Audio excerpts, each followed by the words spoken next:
দর্শক, পরিস্থিতি কত ভয়াবহ রূপ নিয়েছে দেখেন। খামেনিকে হত্যার পর সারা বিশ্ব জুড়ে এখন ক্ষোভ বিক্ষোভ শুরু হয়েছে।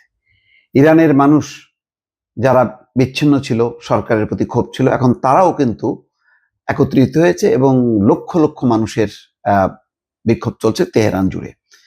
এমনকি ইরানের বাইরে মুসলিম দেশগুলোতেও ক্ষোভ বিক্ষোভ শুরু হয়েছে।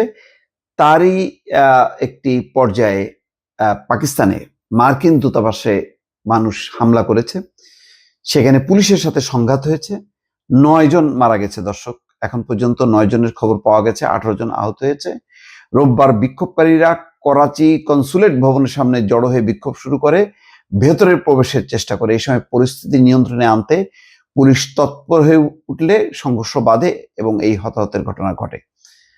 প্রতিবেদনে বলা হচ্ছে যে ইরানের যুক্তরাষ্ট্র এবং ইসরায়েলের হামলার প্রতিবাদে করাচির এমটি খান রোডে মার্কিন কনসুলেটরের সামনে বিক্ষোভের আয়োজন করে স্থানীয়রা। পরিস্থিতি নিয়ন্ত্রণের বাইরে চলে গেলে পুলিশ বিক্ষোভকারীদের সরিয়ে দেওয়ার চেষ্টা চালায়। এ সময় সংঘর্ষ বেঁধে যায়। সংশ্লিষ্ট কর্মকর্তারা বলছেন, আহতদের উদ্ধার করে নিকটবর্তী হাসপাতালে চিকিৎসার জন্য পাঠানো হয়। আসলে এখন যে পরিস্থিতি মানে যে পর্যায়ে উপনীত হলো, এটা পয়েন্ট অফ নো রিটার্ন।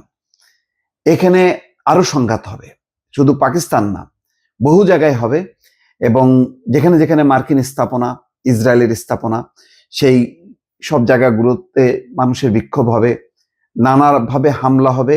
অর্থাৎ এমন একটা সংঘাতের পথ উস্কে দিল ডোনাল্ড ট্রাম্প, যেটা আর নিয়ন্ত্রণের হয়তো বাইরে থাকবে না। কারণ ইরানের সর্বোচ্চ ধর্মীয় নেতা আয়াতুল্লাহ আলী খামেনি, তিনি শুধু ইরানের নন, বিশ্বের বিভিন্ন দেশের ধর্মপ্রাণ মুসলমানরা মনে করে যে খামেনি তাদের বিদ্রোহের প্রতীক, তাদের মর্যাদার প্রতীক, তাদের এক ধরনের আধ্যাত্মিক অভিভাবক হিসাবে তাকে জ্ঞান করে।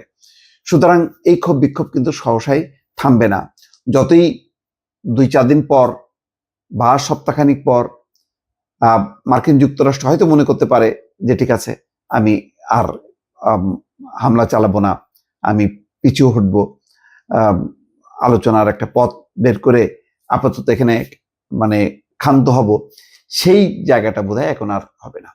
এখন কোথায় যে শেষ হবে, ইরান হামলা করতে করতে কোথায় যে দাঁড়াবে, অথবা তারা নিজেরা ধ্বংস হতে হতে কোথায় যে এটা শেষ হবে। অর্থাৎ এখন হয় ধ্বংস, না হয় তারা জীবন, মৃত্যু এবং জীবন, ধ্বংস এবং সৃষ্টি, এই অবস্থার মধ্যে চলে গেছে। এর মাঝামাঝি আর পথ কোনো রাখেনি ডোনাল্ড ট্রাম্প। ফলে বিশ্ব একটা ভয়াবহতার দিকে যাচ্ছে এবং এতগুলো দেশ জড়িয়ে গেল। এখন সৌদি আরবকেও টানার চেষ্টা করবে সংযুক্ত আরব আমিরাত, যে তোমরাও হামলা করো ইরানে। তার মানে পুরো মধ্যপ্রাচ্য জুড়ে কিন্তু একটা অশান্তির দাবানল ছড়ায় গেল। এবং এর জন্য দর্শক কারা দায়ী, মূল হোতাকে নিশ্চয়ই বুঝতে পারছেন।